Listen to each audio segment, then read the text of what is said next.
इंदिरा के जमाने के नेता जिन्होंने कांग्रेस में 5 पीढ़ियों को देखा, जो इंदिरा गांधी के जमाने में नेता बने, तो संजय गांधी के जमाने में भी संजय के काफी करीबी रहे। जो राजीव गांधी के खास बने, तो सोनिया गांधी के साथ परछाई की तरह रहे।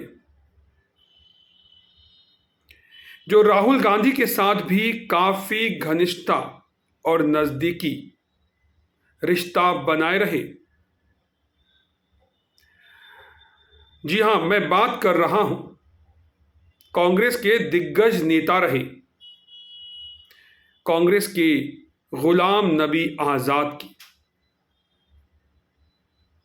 जो अब कांग्रेस की कैद से आजाद हो गए हैं। लेकिन दोस्तों, गुलाम नबी की कांग्रेस की कैद से ये आजादी क्या तात्कालिक है या इसके पीछे कोई बहुत लंबी कहानी है? आखिर क्या वजह रही कि कांग्रेस के इतने बड़े दिग्गज नेता को इस अंदाज में कांग्रेस को अलविदा कहना पड़ा कि कांग्रेस के तमाम नेता शर्मिंदा हो गए? आखिर वो क्या नाराजगी थी जिसकी वजह से गुलाम नबी का गुस्सा राहुल गांधी पर तो फूटा ही फूटा, उन्होंने सोनिया गांधी को भी नहीं बख्शा? आखिर गुलाम नबी आजाद के इस्तीफे की इनसाइड स्टोरी क्या है? क्या है वो बड़ी वजह जिनकी वजह से गुलाम नबी आजाद ने कांग्रेस को अलविदा कह दिया? और अब गुलाम नबी आजाद का अगला कदम क्या होगा? पार्टी से अलग होने के बाद गुलाम नबी आजाद अब क्या करने वाले हैं? आखिर कांग्रेस के खेमे में गुलाम नबी आजाद के इस इस्तीफे से इतनी हलचल क्यों मच गई है?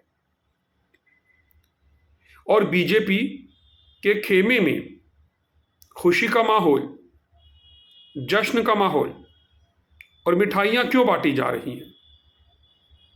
दोस्तों, कहते हैं इश्क, युद्ध और राजनीति, ये वो 3 ऐसी जगह हैं जहां सब कुछ जायज है। तो क्या गुलाम नबी आजाद कांग्रेस का दामन छोड़कर बीजेपी का दामन थामने वाले हैं, या फिर जम्मू कश्मीर में वो एक अलग पार्टी बनाकर बीजेपी के मददगार बनने वाले हैं? दोस्तों, इस वक्त वो मंजर सामने आ रहा है जब प्रधानमंत्री नरेंद्र मोदी ने संसद में गुलाम नबी आजाद को सलाम कहा था। उन्होंने गुलाम नबी आजाद की तारीफ में एक लंबा भाषण भी दिया था। ऐसा विदाई समारोह कि गुलाम नबी आजाद हमेशा हमेशा के लिए कांग्रेस से आजाद हो गए। गुलाम नबी आजाद को जब पद्म भूषण मिला तो कांग्रेस के नेताओं में खुशी नहीं थी। आखिर क्या वो वजह थी जिनकी वजह से कांग्रेस के इतने बड़े और दिग्गज नेता G23 के अगुवा बन गए और उन्होंने बगावती झंडे थाम लिए? क्या है गुलाम नबी आजाद की कांग्रेस से आजादी की इनसाइड स्टोरी? दोस्तों, बने रहिए मेरे साथ। इस वीडियो में हम विस्तार से चर्चा करेंगे इस महत्वपूर्ण राजनीतिक घटनाक्रम पर हम समझने की कोशिश करेंगे कि क्या हैं गुलाम नबी आज़ाद के इस इस्तीफे के बड़े राजनीतिक मायने और क्या है इसके पीछे की इनसाइड स्टोरी, और इसके बाद क्या अगला कदम हो सकता है गुलाम नबी आज़ाद का, और किस तरह बीजेपी इस सारे घटनाक्रम पर पैनी निगाह बनाए हुए थी। दोस्तों, 2 साल तक जम्मू कश्मीर युवा कांग्रेस के अध्यक्ष रहे, 37 साल तक कांग्रेस के राष्ट्रीय महासचिव रहे, इंदिरा गांधी के जमाने के नेता जो कभी सोनिया गांधी के भी काफी करीबी रहे, इंदिरा, नरसिंहा और मनमोहन सरकार में भी मंत्री रहे, 3 साल तक जम्मू कश्मीर के मुख्यमंत्री रहे और 7 साल तक राज्यसभा में नेता प्रतिपक्ष भी रहे। कांग्रेस के ये दिग्गज नेता गुलाम नबी आजाद किसी पहचान या परिचय के कभी मोहताज नहीं रहे, क्योंकि ये वो बिरले नेताओं में शामिल हैं जिन्होंने कांग्रेस की 5 पीढ़ियों का कार्यकाल देखा है। फिर ऐसा घटनाक्रम क्यों बदला? आखिर गुलाम नबी आजाद के मन में ऐसी क्या हलचल हुई कि उन्होंने इस अंदाज में कांग्रेस को अलविदा कहा कि कांग्रेस के तमाम नेताओं के साथ सोनिया और राहुल भी आवक खड़े देखते रह गए। कांग्रेस को आगे आकर यह बयान देना पड़ा कि गुलाम नबी आजाद ने मुश्किल वक्त में कांग्रेस को क्यों छोड़ा। इस वक्त गुलाम नबी आजाद जैसे नेताओं की कांग्रेस को सख्त जरूरत थी। तब जब कांग्रेस का जहाज डूब रहा है, ऐसे में गुलाम नबी आजाद किनारा कर गए। गुलाम नबी आजाद ने ऐसा क्यों किया? कांग्रेस ये सवाल चीख चीख कर गुलाम नबी आजाद से पूछ रही है। दोस्तों, गुलाम नबी आजाद ने शुक्रवार को कांग्रेस पार्टी छोड़ी। उन्होंने पार्टी की सदस्यता और सभी पदों से भी इस्तीफा दे दिया। आजाद नई पार्टी बनाएंगे ऐसा कहा जा रहा है। पार्टी की अंतरिम अध्यक्ष सोनिया गांधी को जो इस्तीफा उन्होंने भेजा है, उसकी चिट्ठी पूरे 5 पन्नों की है। इन 5 पन्नों की चिट्ठी में 7 किरदार और 3 हालातों का भी जिक्र किया गया है। लेकिन सबसे सख्त बयान राहुल गांधी को लेकर दिया है। आजाद ने तो उन्हें कांग्रेस की बर्बादी की वजह ठहरा दिया है। बारी बारी से हम किरदारों और हालातों के बारे में थोड़ी थोड़ी चर्चा कर लेते हैं। सबसे पहले गुलाम नबी आजाद ने अपनी चिट्ठी में क्या कहा? उन्होंने सोनिया गांधी के बारे में क्या कहा? उन्होंने सोनिया गांधी के बारे में कहा कि यूपीए 1 और यूपीए 2 के कार्यकाल में सोनिया गांधी ने काफी बेहतर काम किया। उन्होंने बुद्धिमान सलाहकारों और वरिष्ठ नेताओं पर भरोसा किया, उन नेताओं के फैसलों पर भरोसा किया जिन्होंने हमेशा से ही कांग्रेस की मुश्किल वक्त में नैया को पार लगाया। उन्होंने कांग्रेस के वरिष्ठ नेताओं का ख्याल भी रखा। इस तरह गुलाम नबी आजाद ने सोनिया गांधी के प्रति अपना आभार भी व्यक्त किया और यह भी बताया कि यूपीए 1 और 2 के कार्यकाल में सोनिया गांधी की रणनीति काफी हद तक सही चल रही थी, क्योंकि पार्टी में वरिष्ठ और बुद्धिमान नेताओं को तरजीह दी जा रही थी। लेकिन इसके बाद हालात अचानक से बदल गए, क्योंकि कांग्रेस में एंट्री होती है राहुल गांधी की। राहुल गांधी की कांग्रेस में एंट्री के बाद हालात बदलने लगे। अगर गुलाम नबी आजाद की माने तो वो अपनी चिट्ठी में बताते हैं कि दुर्भाग्य से राजनीति में राहुल गांधी की एंट्री, और खास तौर पर जब आपने यानी सोनिया गांधी ने 2013 में, जनवरी 2013 में उन्हें उपाध्यक्ष बनाया, तब राहुल ने पार्टी में चली आ रही सलाह के मैकेनिज्म को ही तबाह कर दिया। सभी वरिष्ठ और अनुभवी नेताओं को उन्होंने साइडलाइन कर दिया। गैर अनुभवी और चापलूस नेताओं का एक नया ग्रुप बन गया जो पार्टी को चलाने लगा। गुलाम नबी आजाद इस चिट्ठी में आगे अपने बारे में लिखते हैं। वे कहते हैं, मैं लगातार 4 दशक तक कांग्रेस की वर्किंग कमेटी का सदस्य रहा। 35 साल तक देश के हर राज्य और केंद्र शासित प्रदेश में पार्टी का जनरल सेक्रेटरी और इंचार्ज भी रहा। मैं ये बताते हुए खुश हूं कि जिन राज्यों का मैं इंचार्ज रहा वहां 90% राज्यों में कांग्रेस को जीत मिली। पार्टी के बारे में भी गुलाम नबी आजाद ने इस चिट्ठी में जिक्र किया है। उन्होंने बोला है, वो लिखते हैं कि यूपीए सरकार की अखंडता को तबाह करने वाला रिमोट कंट्रोल सिस्टम अब कांग्रेस पर लागू हो रहा है। आप बस नाम के लिए ही इस पद पर बैठी हैं। सभी जरूरी फैसले तो राहुल गांधी ले रहे हैं। उससे भी बदतर यह है कि उनके सुरक्षाकर्मी और पीए ये फैसले ले रहे हैं।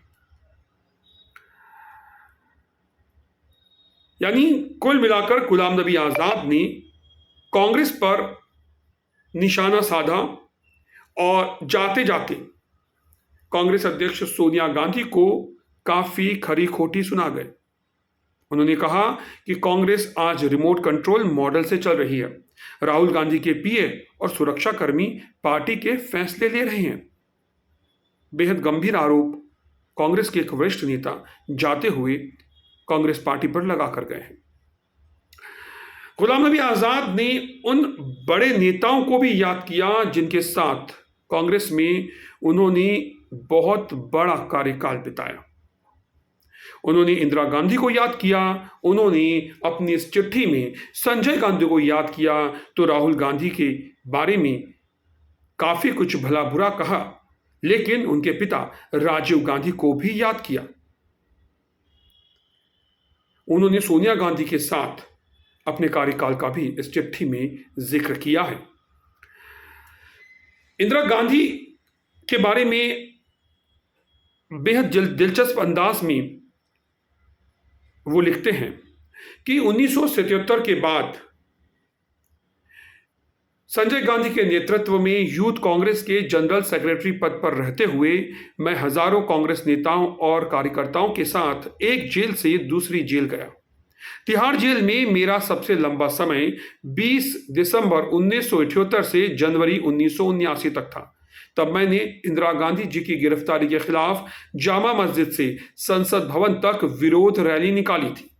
हमने जनता पार्टी की व्यवस्था का भी विरोध किया और उस पार्टी के कायाकल्प का रास्ता बनाया जिसकी नींव 1978 में इंदिरा गांधी ने रखी थी। 3 साल के महान संघर्ष के बाद 1980 में कांग्रेस पार्टी सत्ता में लौटी। संजय गांधी के बारे में अपने इस पत्र में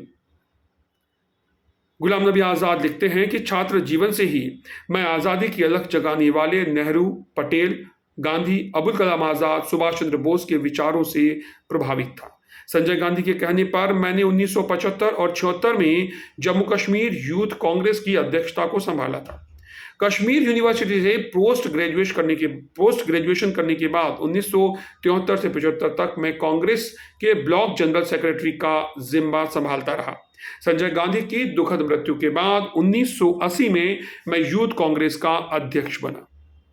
तो वहीं राजीव गांधी के बारे में भी अपने इस पत्र में गुलाम नबी आजाद ने लिखा है। वो लिखते हैं, यूथ कांग्रेस का प्रेसिडेंट रहते हुए मुझे आपके पति राजीव गांधी को यूथ कांग्रेस में नेशनल काउंसिल मेंबर के तौर पर शामिल करने का सौभाग्य मिला। 1981 में कांग्रेस के स्पेशल सेशन के दौरान राजीव गांधी यूथ कांग्रेस के अध्यक्ष बनाए गए। यह भी मेरी ही अध्यक्षता में हुआ था।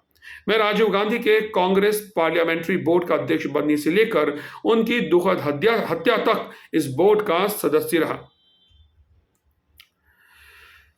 कुल मिलाकर एक पूरी तस्वीर इस चिट्ठी में गुलाम नबी आज़ाद ने खींच दी और कांग्रेस की उन 5 पीढ़ियों का जिक्र किया जिनके साथ उन्होंने काम किया। लेकिन अब के हालातों के बारे में भी काफी विस्तार से उन्होंने लिखा और यही मालूम पड़ता है कि आखिर वो कारण क्या थे जिनकी वजह से गुलाम नबी का मन बहुत दुखी हो गया था। वो कारण क्या थे जिनकी वजह से गुलाम नबी आज़ाद कांग्रेस में कसमकसाहट महसूस कर रहे थे और वो कांग्रेस की कैद से मुक्त होना चाह रहे थे। 2014 की हार के बारे में वो चर्चा करते हैं। अपने पत्र में गुलाम नबी आज़ाद ने लिखा है कि कांग्रेस की बर्बादी का सबसे ज्वलंत उदाहरण वह है जब राहुल गांधी ने सरकार के अध्यादेश को पूरे मीडिया के सामने टुकड़े टुकड़े कर डाला था। कांग्रेस कोर ग्रुप ने यह अध्यादेश तैयार किया था, कैबिनेट और राष्ट्रपति ने इसे मंजूरी दी थी। इस बचकाना हरकत ने भारत के प्रधानमंत्री और राष्ट्रपति के औचित्य को खत्म कर दिया। किसी भी चीज से ज्यादा इकलौती यही हरकत 2014 में यूपीए सरकार की हार की बड़ी वजह बनी थी। कांग्रेस के दिग्गज नेता रहे गुलाम नबी आज़ाद 2014 में राहुल गांधी की इस हरकत को कांग्रेस की हार का, कांग्रेस की लुटिया डुबाने का सबसे बड़ा कारण मानते हैं। 2014 से 2022 तक के समय का भी अपनी चिट्ठी में वो जिक्र करते हैं। वो कहते हैं कि 2014 में आपकी यानी सोनिया गांधी और उसके बाद राहुल गांधी की लीडरशिप में कांग्रेस शर्मनाक तरीके से 2 लोकसभा चुनाव हारी। 2014 से 2022 के बीच हुए 49 विधानसभा चुनावों में हम 39 चुनाव हार गए। पार्टी केवल 4 राज्यों के चुनाव ही जीत पाई और 6 मौकों पर उसे गठबंधन में शामिल होना पड़ा। अभी कांग्रेस केवल 2 राज्यों में शासन कर रही है और 2 राज्यों में गठबंधन में उसकी मामूली सी भागीदारी है। यानी अपने पत्र के इस पैरा में गुलाम नबी आज़ाद ने सोनिया गांधी को भी सख्ती के साथ निशाने पर लिया और 2014 से 2022 तक के उनके इस कार्यकाल को उन्होंने काफी दुर्भाग्यपूर्ण और कांग्रेस के लिए काफी निराशाजनक करार दिया। गुलाम नबी आज़ाद आगे अपने पत्र में लिखते हैं कि सोनिया गांधी को एक बार फिर कांग्रेस का जिम्मा संभालना पड़ा। हार के बाद राहुल गांधी की झुंझलाहट में अध्यक्ष पद उनसे छूट गया या उन्हें छोड़ना पड़ा। इससे पहले उन्होंने कांग्रेस वर्किंग कमेटी में हर सीनियर नेता का अपमान किया। गुलाम नबी आज़ाद सीधे से राहुल गांधी को निशाने पर ले रहे हैं और एक बहुत बड़ा आरोप उन्होंने राहुल गांधी पर जड़ दिया कि उन्होंने कांग्रेस की हर वर्किंग कमेटी में हर मौके पर हर सीनियर नेता को अपमानित किया।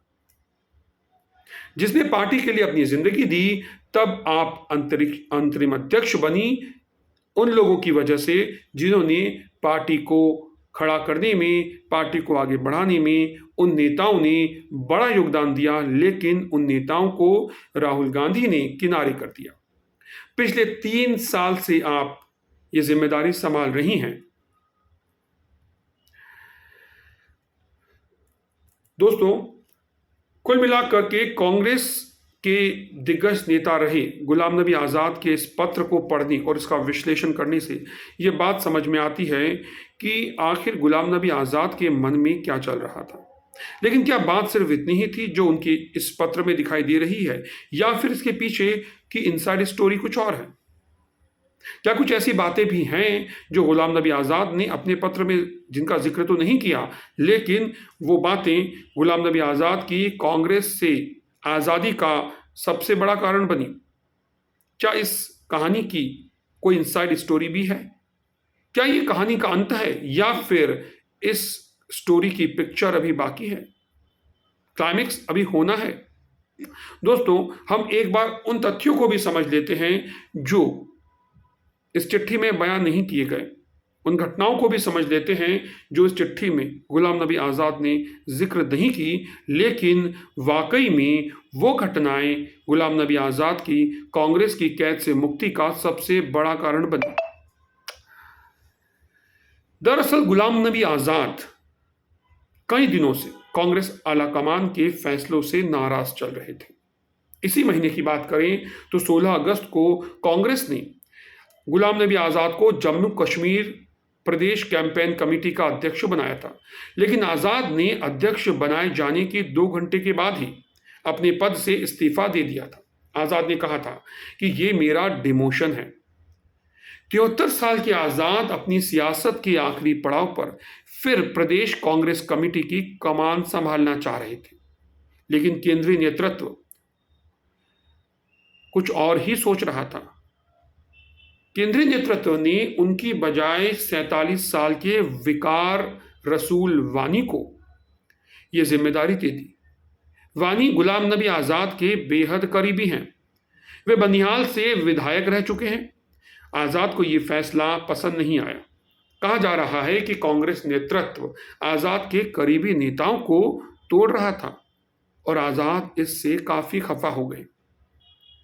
कांग्रेस आला कमान से गुलाम नबी आज़ाद की ये खटपट कोई नई नहीं थी, क्योंकि इसके पहले भी कई बार कांग्रेस आला कमान से गुलाम नबी आज़ाद की खटपट हुई थी, लेकिन तब मामला सुलझा लिया गया था। गुलाम नबी आज़ाद पहले भी 10 जनपद की गुड लिस्ट से बाहर हो चुके थे।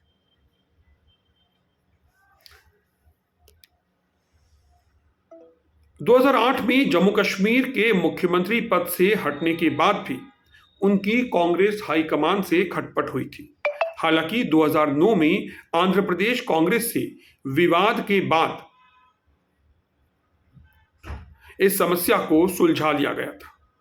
इसके बाद फिर वे गुड लिस्ट में शामिल हो गए और केंद्र में मंत्री बने।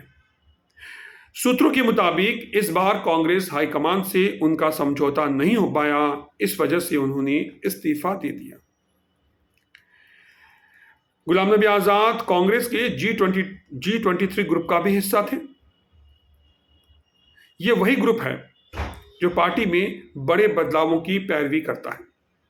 उन तमाम गतिविधियों के बीच इस इस्तीफे ने गुलाम नबी आज़ाद और उनके कांग्रेस के साथ रिश्तों पर भी सवाल खड़ा किया था। आज़ाद की जब राज्यसभा से विदाई हुई तो वो दृश्य कांग्रेस ही नहीं पूरे देश ने देखा, क्योंकि ये विदाई बेहद ऐतिहासिक और भावुक कर देने वाली थी, क्योंकि इस विदाई में प्रधानमंत्री स्वयं भावुक हो गए थे।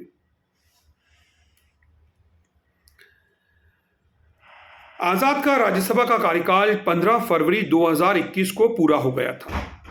उसके बाद उन्हें उम्मीद थी कि दूसरे कार्यकाल के लिए भी उन्हें राज्यसभा में भेजा जा सकता है, लेकिन कांग्रेस ने ऐसा नहीं किया। आज़ाद का कार्यकाल खत्म होने वाले दिन उन्हें विदाई देते हुए प्रधानमंत्री नरेंद्र मोदी काफी भावुक हो गए थे।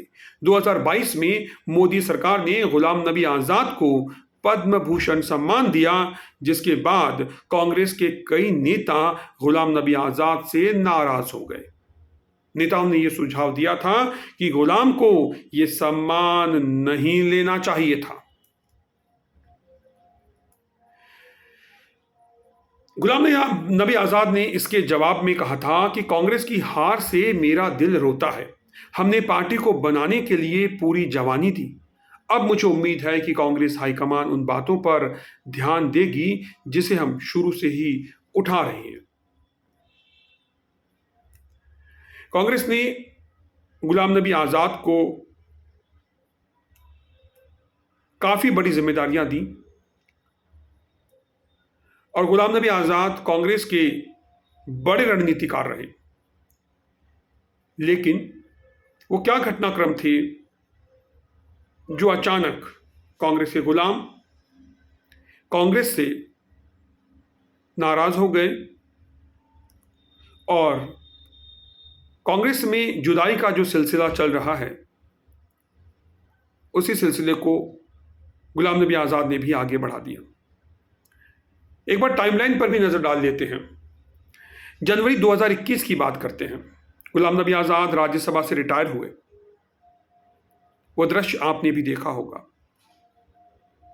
लेकिन इस रिटायरमेंट के साथ ही नेता प्रतिपक्ष का पद भी उनके हाथ से चला गया। हालांकि सदन में प्रधानमंत्री नरेंद्र मोदी ने उनकी काफी तारीफ की।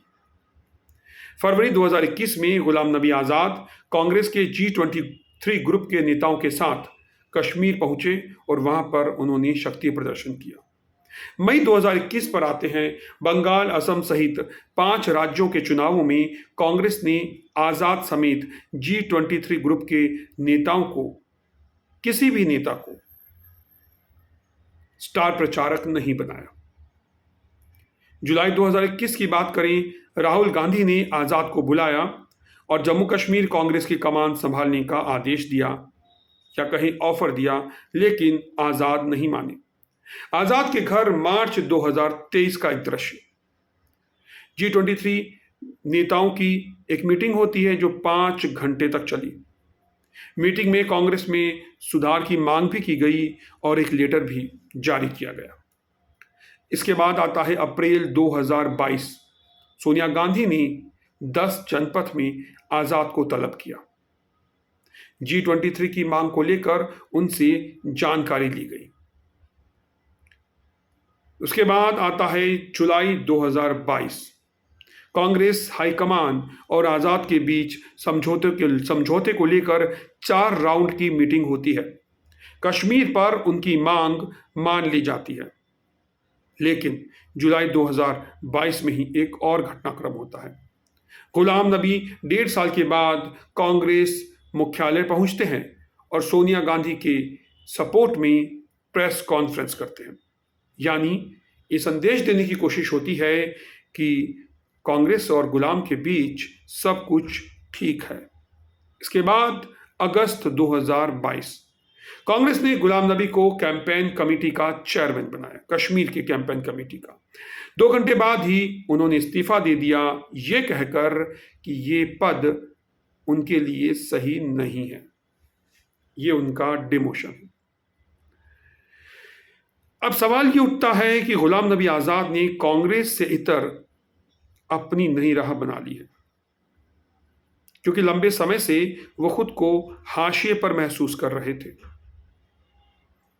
एक तरफ जहां बीजेपी खीमा कांग्रेस के इस घटनाक्रम से बेहद खुश है, तो वहीं दूसरी तरफ गुलाम नबी आज़ाद के सामने अभी बहुत सारे सवाल बाकी हैं।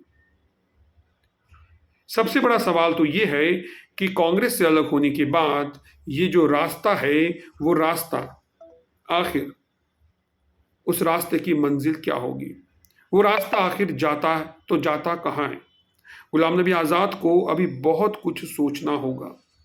उनकी उम्र भी हो चुकी है, लेकिन उम्र के इस पड़ाव पर भी वो काफ़ी सक्रिय नजर आते हैं।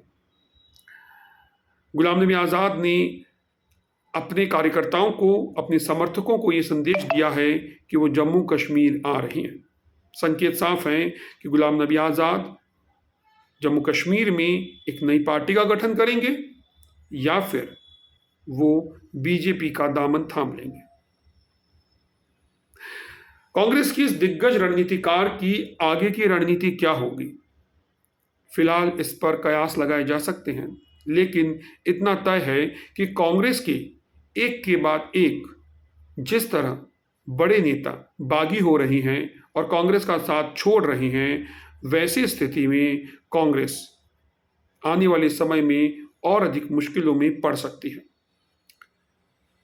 कांग्रेस को इस वक्त जनाधार वाले नेताओं की सख्त ज़रूरत है और नए नेताओं के पास जनाधार नहीं होता, क्योंकि जनाधार बनाने में, लोकप्रियता बढ़ाने में कई पीढ़ियां गुजर जाती हैं।